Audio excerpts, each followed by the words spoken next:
নমস্কাৰ কৰ্মচাৰী আৰু পেঞ্চনাৰৰ লগত জড়িত কেইটামান গুৰুত্বপূৰ্ণ খবৰ লৈ আজিৰ এই ভিডিঅ'টো আপোনালোকলৈ আগবঢ়াই দিছোঁ। প্ৰথম খবৰটো হৈছে যে সাহিত্য সভাৰ প্ৰতিনিধিৰ বাবে বিশেষ ব্যৱস্থা ৰাজ্য চৰকাৰৰ কৰ্মচাৰীলৈ 5 দিনীয়া নৈমিত্তিক ছুটি। অসমৰ জাতীয় অনুষ্ঠান অসম সাহিত্য সভাৰ ৭৭ সংখ্যক অধিৱেশন ৩১ জানুৱাৰীৰ পৰা ৪ ফেব্ৰুৱাৰীলৈকে অনুষ্ঠিত হ'ব। গতিকে এইকেইদিনত তাত অংশ ল'বলগীয়া বিষয়ববীয়াসকলৰ কাৰণে 5 দিনীয়া নৈমিত্তিক ছুটিৰ ব্যৱস্থা কৰিছে। অৱশ্যে ইলেকশ্যন বা জৰুৰী সেৱাত জড়িতসকলে আগতীয়াকৈ কৰ্তৃপক্ষৰ পৰা তেওঁলোকে ছুটি ল'ব লাগিব। দৰমহাৰ লগতে চৰকাৰী কৰ্মচাৰীৰ বাবে অতিৰিক্ত ধন কিতাপ কিনিবলৈ চৰকাৰে দিব টকা। এটা জনজাতীয় ভাষা শিকিবৰ কাৰণে বিষয়া কৰ্মচাৰীক চৰকাৰে টকা দিব আৰু কিতাপ কিনাৰ ৰচিদ জমা দিলেই সেই ধন তেওঁলোকে লাভ কৰিব। গতিকে এটা গুৰুত্বপূৰ্ণ খবৰ। এতিয়া আহিছোঁ অন্য এটা খবৰলৈ। কৰ্মচাৰীলৈ ডাঙৰ খবৰ যে যিহেতু NPS কৰ্মচাৰী সংস্থাৰ উদ্যোগত পুৰণি পেঞ্চন নীতি প্ৰৱৰ্তনৰ কাৰণে তেওঁলোকে দীৰ্ঘদিন ধৰি আন্দোলন কৰি আহিছে আৰু NPS কৰ্মচাৰী যৌথ মঞ্চৰ পৰা পুনৰ চৰকাৰে যাতে পুৰণি পেঞ্চন প্ৰৱৰ্তন কৰে তাৰ দাবী জনাইছে আৰু NPS কৰ্মচাৰী সংস্থাৰ উদ্যোগত ৩০ৰো অধিক শিক্ষক কৰ্মচাৰী সংগঠনে অংশগ্ৰহণ কৰিছে আৰু প্ৰতিবাদী কাৰ্যসূচী তেওঁলোকে আয়োজন কৰিছে।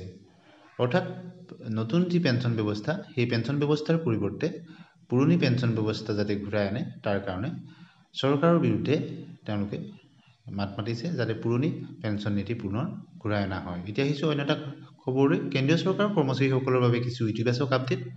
2025 চনৰ ফেব্ৰুৱাৰী মাহত কেন্দ্ৰীয় বিত্তমন্ত্ৰী নিৰ্মলা সীতাৰমণে অষ্টম দৰমহা আয়োগ গঠনৰ কথা ঘোষণা কৰাৰ সম্ভাৱনা আছে। কেন্দ্ৰীয় চৰকাৰৰ কৰ্মচাৰী সংস্থাই শেহতীয়াকৈ কেন্দ্ৰীয় চৰকাৰক এই বিষয়ক লৈ এখন স্মাৰক পত্ৰ দাখিল কৰিছে।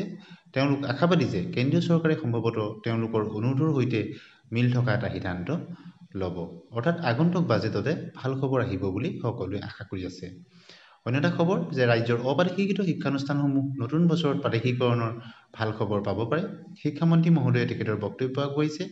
লগতে মুখ্যমন্ত্ৰী মহোদয়েও তেখেতৰ বক্তব্য আগবঢ়াইছে।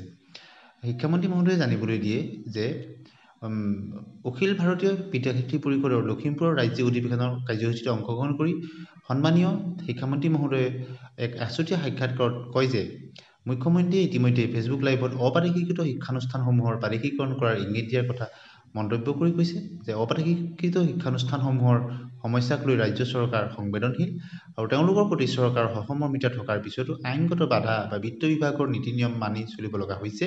ৰাজ্যৰ সকলো শিক্ষক সংগঠনৰ লগত এই বিষয়ত আলোচনা কৰি থকা বুলি জানিবলৈ দিছে।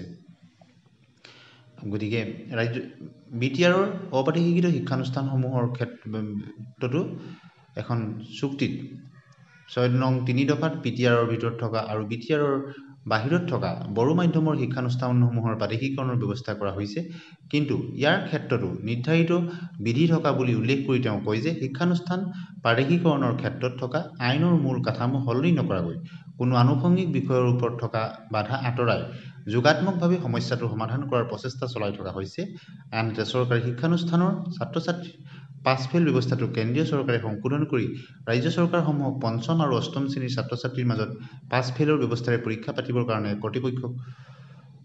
কৰ্তৃত্ব প্ৰদান কৰিছে। ধন্যবাদ।